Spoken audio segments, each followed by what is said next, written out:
Hey guys, back for another video, and today we're talking all things audio. I'm going to tell you 5 things that you can do to improve your audio quality.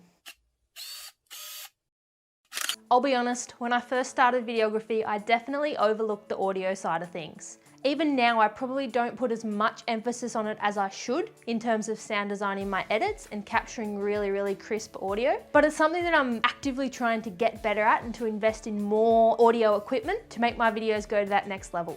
You may think, audio really? Is it as important as video? But the way that I like to look at it is think of the rise of podcasts in the last couple of years. It didn't take us long to get rid of silent movies, and the fact that podcasts have become so popular just goes to show how important audio is when making a video. So my first tip is never rely on the internal microphone of your phone or your camera.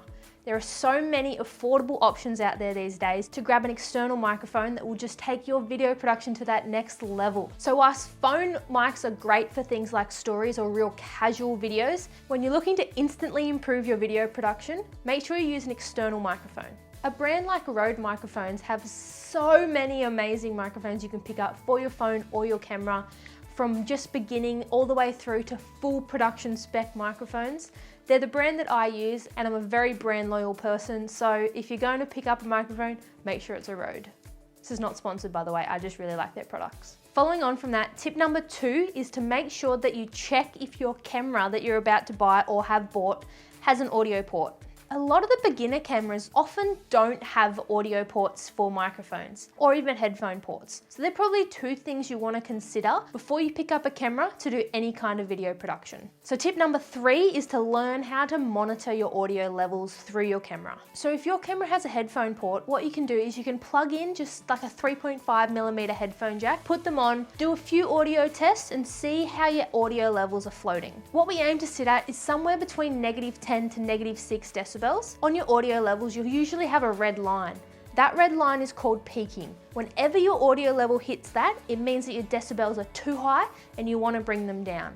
It's okay if it gets close to it when you really exaggerate your voice, but just make sure it's not hitting it constantly. Otherwise your audio will continuously peak, and there's not a whole lot you can do in post if your audio is too loud. You always have a little bit of flexibility to bring your decibels up if your audio is too low, but if it's too high, unfortunately there's not a lot you can do in the beginner side of audio mixing. Tip number 4 for today is to make sure you pick up a microphone that is exactly suited to your purpose of videos. If you're doing a lot of videos like this, talking to the camera, something like a lapel microphone will be super handy. I'm using the Rode Wireless Go right now. You can't even see it. It's clipped just inside my shirt, and it's a great affordable lapel system. Other audio systems include a shotgun microphone, which you sit on top of your camera and it picks up your audio waves as they come out of your mouth. Another option is a boom setup. If you have a studio or if you have a little bit more room, what you can do is you can set up stands that actually hold the microphone up just out of frame. So then it picks up your audio levels going up, and that's a way to get audio without actually having anything attached to yourself. This works in really controlled environments, but it's not as reliable if you're moving around a lot or if you're running short on space.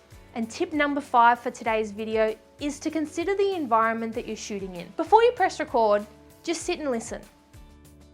Listen to the sounds in your environment. You may be able to hear your fridge or your aircon or a fan or something making a little humming noise. You'll be really surprised how much of this noise that your microphone's able to pick up. And just by turning those off, if you turn your fridge off, make a note to turn it back on. Just by turning those things off, it will really improve how clean your audio is, and it makes sure that there's so much more emphasis on your voice, which in a lot of circumstances is the most important part. I really hope that this video was helpful. If it was, leave me a comment, let me know what you thought. Thanks for tuning in. I'll see you guys tomorrow.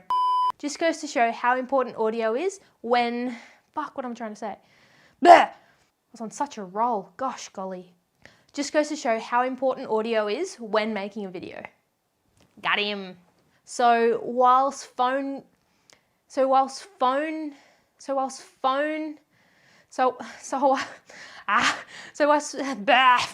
you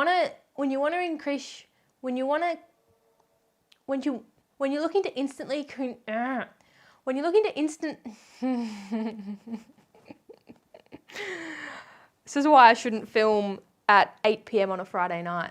Lord help me.